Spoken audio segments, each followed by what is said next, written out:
wala siyang katibayan. Laway lang ang puhunan niya. Um, napaka-convenient nito para sa sinungaling kasi ah, wala nga eh. Wala nga siyang ebidensya eh. Yung mga delivery ng pera, cash. So wala daw ebidensya. Kahit picture, wala. Hindi katulad ng mga 18 Marines or 18 retired AFP members na nakapagpakita ng mga resibo na may picture. Yung mga instructions para maghatid ng pera sa kung kani-kanino, puro verbal. O kaya di naman over the phone na hindi rin ma-verify kasi prepaid ang gamit. So, yun ang, yun ang problema sa kanya eh. Wala siyang katibayan talaga. Puro ah, gawa-gawang kwento lang. Napanood ho ba ninyo yung impeachment hearing kahapon sa Kamara, Attorney? Siyempre, siyempre. Opo, Attorney, kumusta naman po? Kasi, nako, marami ding nagulat doon sa naging pahayag. Siguro, ilan lamang nagulat, depende po. So kung ano pong magiging reaksyon po nila doon. Sa kanyang sinabing yung 125 million peso na confi funds ng Vice Presidente ay ginastos o na-dispose in less than 24 hours. Attorney, ano ho bang reaksyon po ninyo doon? Well, yung whether nagulat or hindi, inaasahan namin na kahit anong sabihin niya, kasinungalingan. So, dun sa bandang yon hindi kami nagulat. Nagulat kami dun sa mga iba niyang sinabi dahil out of this world, hindi ka panipaniwala. Tungkol naman dun sa 125 million na confidential funds na dinisburse niya daw ng isang araw lang, eh 1,000,000% kasinungalingan ito kasi never naman siyang naging involved sa pag-handle nitong confidential funds. Wala siyang kinalaman kay VP Sara. Wala siyang kinalaman kay VP Sara. At so ibig sabihin, walang katotohanan yung sinasabi niya tungkol dito sa confidential funds. Opo. Kung hindi po si Ramil Madriaga, kahit sino man, sa ilalim po ng ating batas, po pwede ho bang ganun, i-dispose mo yung ganun kalaki pong halaga ng pera, attorney? May mga patakaran yan, Jade. Ang makakasagot niyan ng mas maganda ay sila Attorney Poa dahil mas nakop yan ng impeachment defense team. Dito, basta ang alam ko kay Madriaga is never niya naging kilala itong hindi sila magkakilalang personal nitong si VP Sara. Hindi siya nagtrabaho para kay VP Sara. So nangangahulugan na imposibleng pinagkatiwalaan siya ng ganito kasi bagay na pag-handle ng confidential funds. Po. Isa din po, kabilang din po sa kanyang mga nabanggit, attorney, na may dalawang bag ng pera na umaabot po sa 35 million pesos ang iniwan sa parking lot ng Office of the Ombudsman noong December 2022. Ano ba bang reaksyon niyo dito? Ang problema kasi kay Ramil Madriaga dito sa mga mabibigat na aligasyon niya laban kay VP Sara, laban kay Pangulong Duterte, pati laban kay Ombudsman Martires, pati si Attorney Ryan Kilala, sinabi niyang tumanggap ng pera, wala siyang katibayan. Laway lang ang puhunan niya. Napaka-convenient nito para sa sinungaling kasi wala nga eh. Wala nga siyang ebidensya eh. Yung mga delivery ng pera, cash. So wala daw ebidensya. Kahit picture, wala. Hindi katulad ng mga 18 Marines or 18 retired AFP members na nakapagpakita ng mga resibo na may picture. Yung mga instructions para maghatid ng pera sa kung kani-kanino, puro verbal.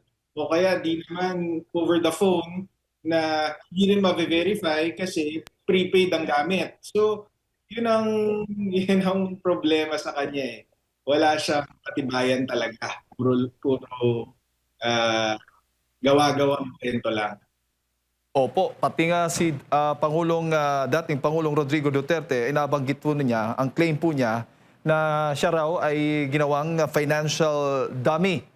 Ayan financial dummy ng former President Rodrigo Duterte at ang kanyang mga associates. At yan po ang kanyang binunyag doon sa kanyang naging affidavit dyan po sa Kamara.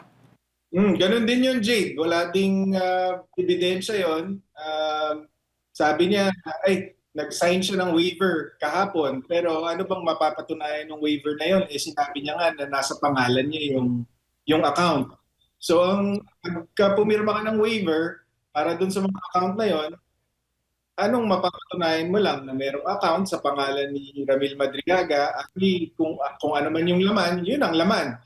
Pero whether si Pangulong Duterte ang totoong may-ari ng account or may mga pera galing sa kung kanino mang tao, hindi mo yun mapapatunayan sa pagpirma ng bank waiver. Kaya palabas lang yung bank waiver na yun kahapon. Opo, pati nga yung family nabanggit din po, attorney. Sinabi din ho niya na nakatanggap din ho, sinuportahan ng family, yung funds mula sa family, sumuporta din doon sa kampanya ng during election kay Vice President Sara Duterte.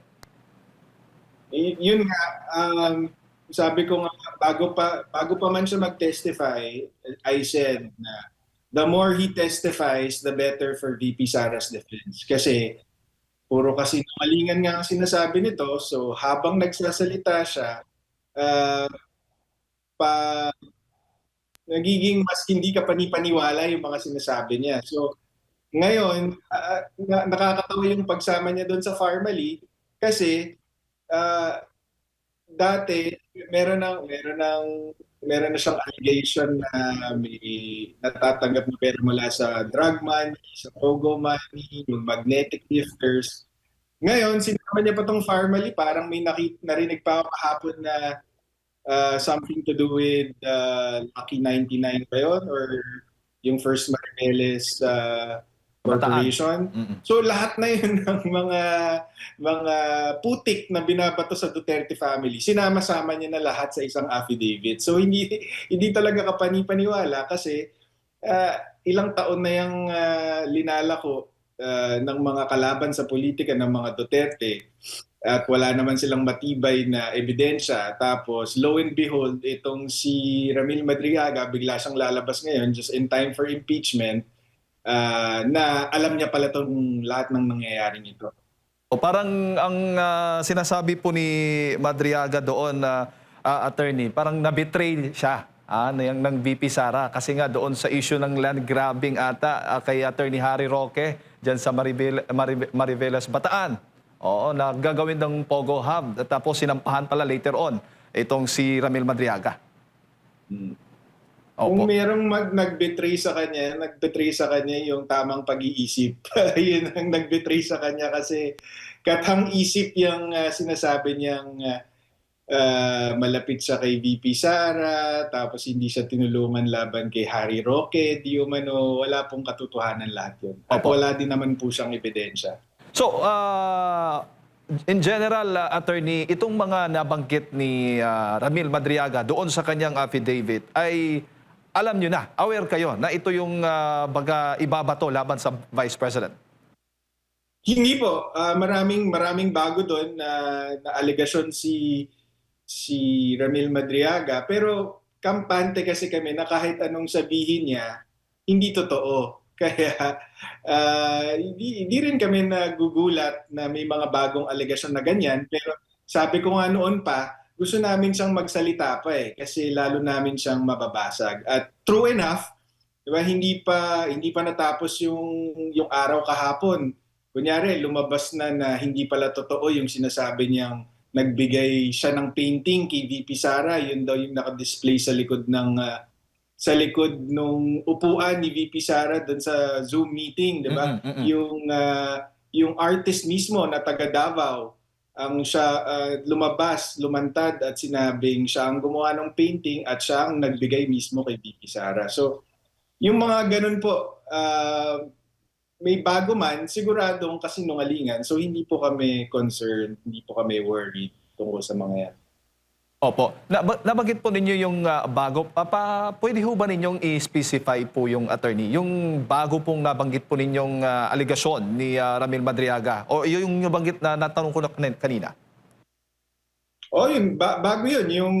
Yung mga alegasyon niya laban kay PRRD about yung term sharing agreement with PBBM and then yung mga ouster plots, assassination plots. yung mga ginamit daw siyang dummy ni PRRD bilang dummy na tagahawak ng pera. Saka kesyo naghatid daw siya ng pera kay Ombudsman Martires. Yun, puro bago po lahat yun. Pero again, wala po siyang katibayan. Ang katibayan niya, ano lang, mga picture na nagpapakita na sumuporta siya sa kampanya, which is totoo naman.